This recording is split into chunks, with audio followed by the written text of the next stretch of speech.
নমস্কার বন্ধুরা, রায়স creation YouTube চ্যানেলে আপনাকে স্বাগত জানাই। আজকে নিয়ে চলে এলাম পনিরের একটি নিরামিষ রেসিপি। আলু ও পনির দিয়ে ঘরোয়া উপকরণ দিয়ে বানিয়ে নিলাম আলু পনিরের কষা। দর্শক বন্ধুদের পুরো ভিডিওটি দেখার অনুরোধ রইল এবং দেখার পর যদি ভিডিওটি ভালো লাগে আপনারা প্লিজ লাইক, শেয়ার এবং সাবস্ক্রাইব করে পাশে থাকবেন। এখানে আমি 200 গ্রাম মতো পনির নিয়েছি। পনিরগুলোকে এই রকম কিউব শেপ করে কেটে নিয়েছি। এখন এতে সামান্য হলুদ ও লবণ মাখিয়ে ম্যারিনেট করে রাখবো।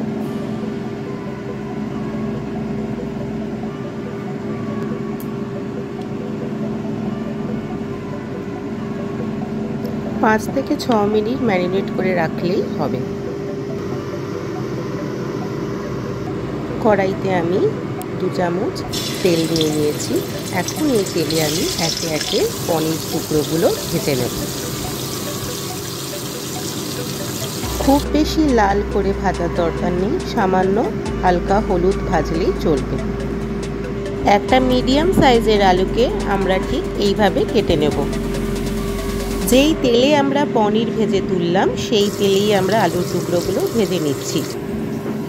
মশলার জন্য আমরা নিয়েছি 2টো মিডিয়াম সাইজের টমেটো কুচি এবং পরিমাণ মতো আদা কুচি। আদার পরিমাণটা আপনারা আপনাদের তরকারির পরিমাণ অনুযায়ী ব্যবহার করবেন।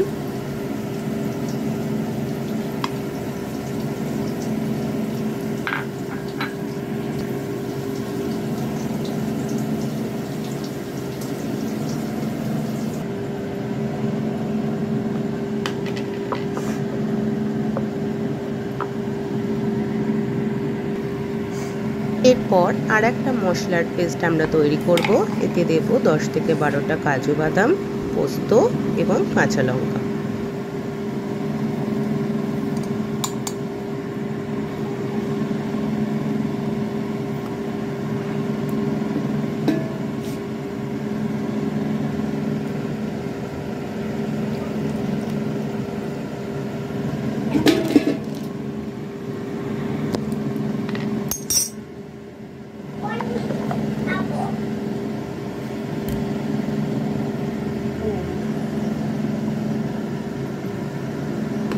দেখুন কি সুন্দর পেস্ট হয়েছে।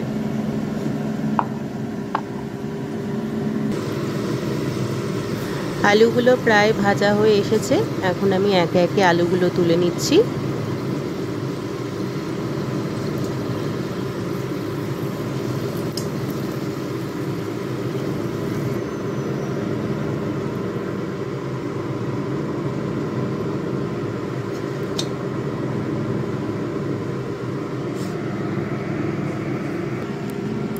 গোটা গরম মশলা এখানে ব্যবহার হয়েছে দারুচিনি, গোলমরিচ, ছোট এলাচ এবং লবঙ্গ। গোটা গরম মশলা থেকে সুন্দর গন্ধ বেরোনোর পরপরই আমরা ঢেলে দেবো বেটে রাখা টমেটো এবং আদা পেস্ট।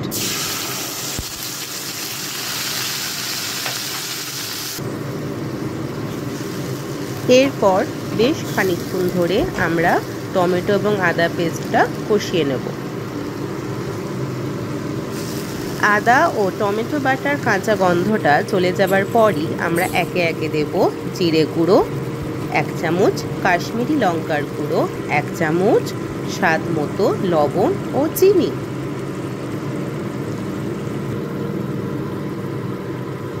এরপর মশলাগুলোকে 2 থেকে 3 মিনিট ধরে ভালো করে কষিয়ে নেব।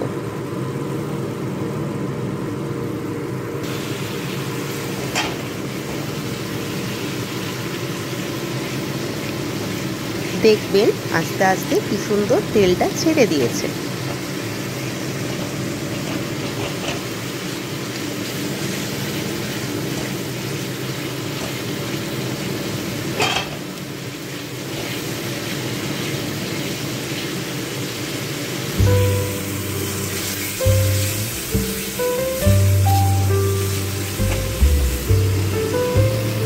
এরপর বেটে রাখা কাজু ও পোস্ত বাটাটা আমরা এখন দিয়ে দেব।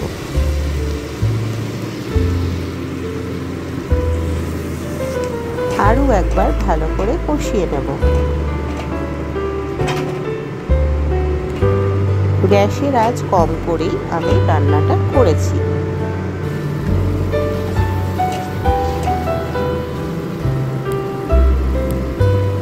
2 চামচ মতন টক দই আমি একটা বাটিতে ফেটিয়ে রেখেছি। এখন মশলা থেকে তেল বেরোবার সঙ্গে সঙ্গে দইটা দেব। এই সময় গ্যাসের আঁচ একদম কম রাখবেন, কারণ দই ফেটে যাওয়ার একটা সম্ভাবনা থেকে যায়।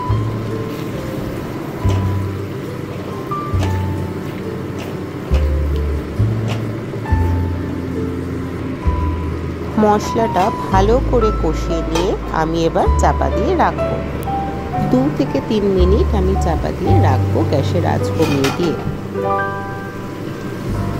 দেখুন কি সুন্দর তেলটা ছেড়ে দিয়েছে এবং মশলাটা কত সুন্দর কুক হয়ে গেছে।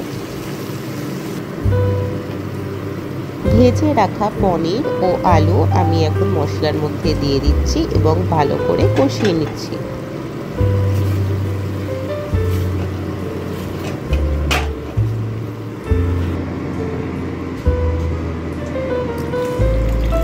এরপর খানিকটা জল দিয়ে ভালো করে ফুটিয়ে চাপা দিয়ে 2 থেকে 3 মিনিট আমি রেখে দেব।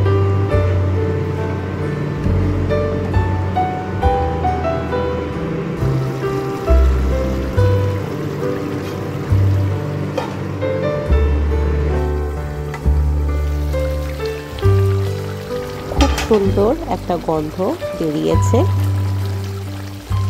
এখন রান্নার শেষে আমি দেব 1 চামচ গাওয়া ঘি ও হাফ টেবিল চামচ গরম মশলা।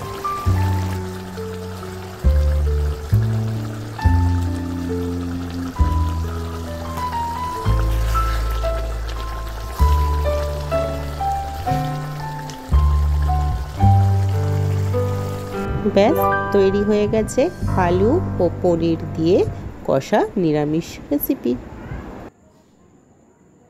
পুরো ভিডিওটি আপনাদের যদি ভালো লাগে আপনারা প্লিজ চ্যানেলটিকে সাবস্ক্রাইব করবেন,